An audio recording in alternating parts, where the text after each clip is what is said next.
Assalamualaikum warahmatullahi wabarakatuh.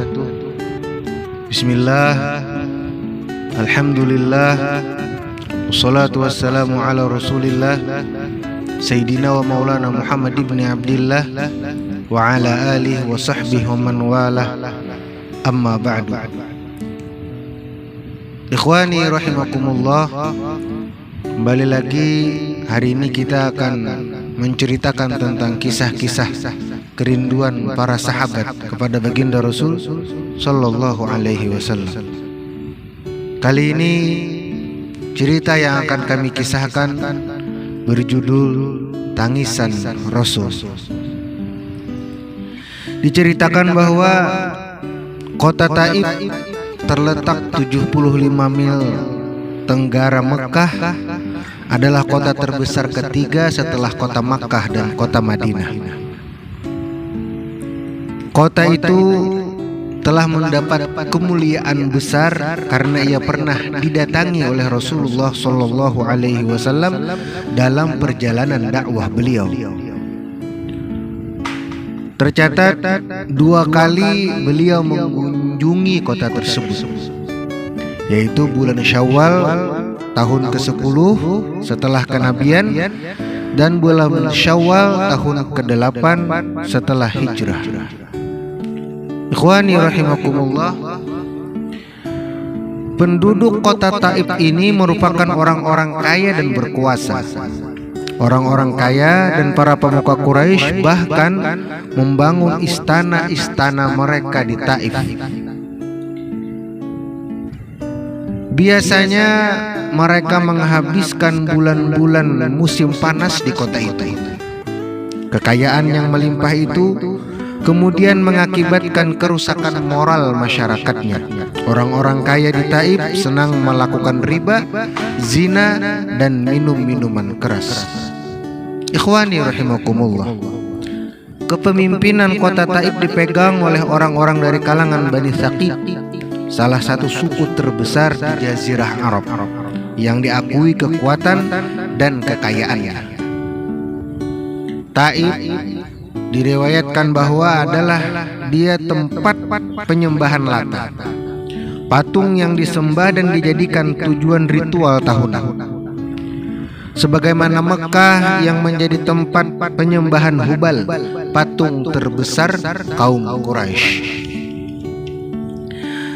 Ketika Abu Talib wafat, Rasulullah Shallallahu Alaihi Wasallam mengalami gangguan luar biasa dari kaum Quraisy yang tidak pernah mereka lakukan semasa hidup Abu Talib. Bahkan orang-orang yang bodoh pun dapat dengan leluasa meneburkan tanah ke atas kepala Rasulullah Shallallahu Alaihi Wasallam. Ikhwani rahimakumullah, ketika gangguan kaum Quraisy kepada beliau dan umat Islam semakin meningkat, maka beliau memutuskan untuk pergi ke kota Taif. Beliau bermaksud meminta bantuan kepada Bani Thaqif sekaligus mendakwahkan Islam kepada mereka. Rasulullah Shallallahu Alaihi Wasallam berharap mereka mau menerima dakwahnya, sebab beliau semasa kecilnya pernah disusui di Bani Sa'ad yang berkerabat dengan penduduk Taif. Ketika Rasulullah Shallallahu Alaihi Wasallam sampai di Taif, beliau menemui para pemuka mereka dan mengajak mereka untuk beriman kepada Allah. Ternyata beliau mendapat penolakan yang sangat keras. Mereka menghina beliau, membujuk orang-orang bodoh dan budak-budak mereka untuk mencela dan memaki dan meneriaki Rasulullah Shallallahu Alaihi Wasallam.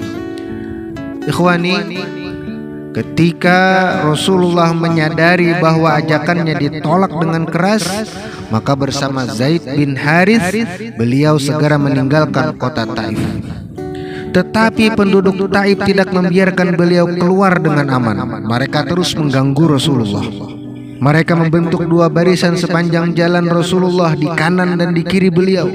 Setiap kali beliau melangkahkan kaki, mereka melempari beliau dengan batu hingga tubuh beliau berlumuran darah. Keduanya terus berjalan meninggalkan kota Taif dan mencari tempat yang dirasa aman dari gangguan mereka. Sampailah beliau pada sebuah pohon. Di sanalah beliau berdoa dengan sebuah doa yang begitu mengharukan dan menyayat hati. Allahumma inni ashku ilaika dha'fi quwwati wa hawani 'alan nas ya arhamar rahimin. Anta arhamar rahimin ila man takilni ila aduwin yatajahhamuni am ila qaribin mallaktahu amri illam takun ghadbana alayya fala ubali ghaira anna afiyataka awsa'u li a'udzu biwajhika alladhi asyraqat lahu adh-dhulumat wa salaha alayhi amrud dunya wal akhirah ay yanzila bi ghadabuk aw yahulla bi sakhatuk lakal utba hatta tarda wala haula wala quwwata illa bika. Yang artinya, duhai Allah Tuhanku, hanya kepadamulah kuadukan kelemahan diriku, terbatasnya usahaku dan hinanya diriku di hadapan manusia. Duhai Zat yang Maha Pengasih dari semua yang berjiwa kasih, sesungguhnya Engkau Maha Pengasih dari semua yang berjiwa kasih. Kepada siapa Engkau serahkan diriku ini? Kepada musuh yang menerimaku dengan muka masam, atau orang dekat yang Engkau beri kekuasaan untuk mengalahkanku? Selama Engkau tidak murka kepadaku, maka aku tidak peduli dengan semua itu. Hanya saja kesejahteraanmu lebih terasa lapang bagiku. Hanya saja keridhaanmu lebih terasa lapang bagiku.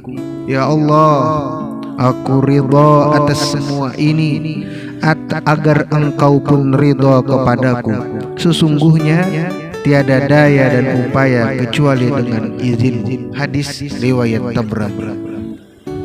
Ikhwani, sedemikian sedihnya doa yang diucapkan oleh baginda Rasulullah sallallahu alaihi wasallam sehingga Allah mengutus malaikat Jibril untuk menemuinya. Setibanya di hadapan Nabi, Jibril alaihissalam memberi salam seraya berkata, Allah mengetahui apa yang telah terjadi padamu dan orang-orang ini. Allah telah memerintahkan malaikat di gunung-gunung untuk menanti perintahmu.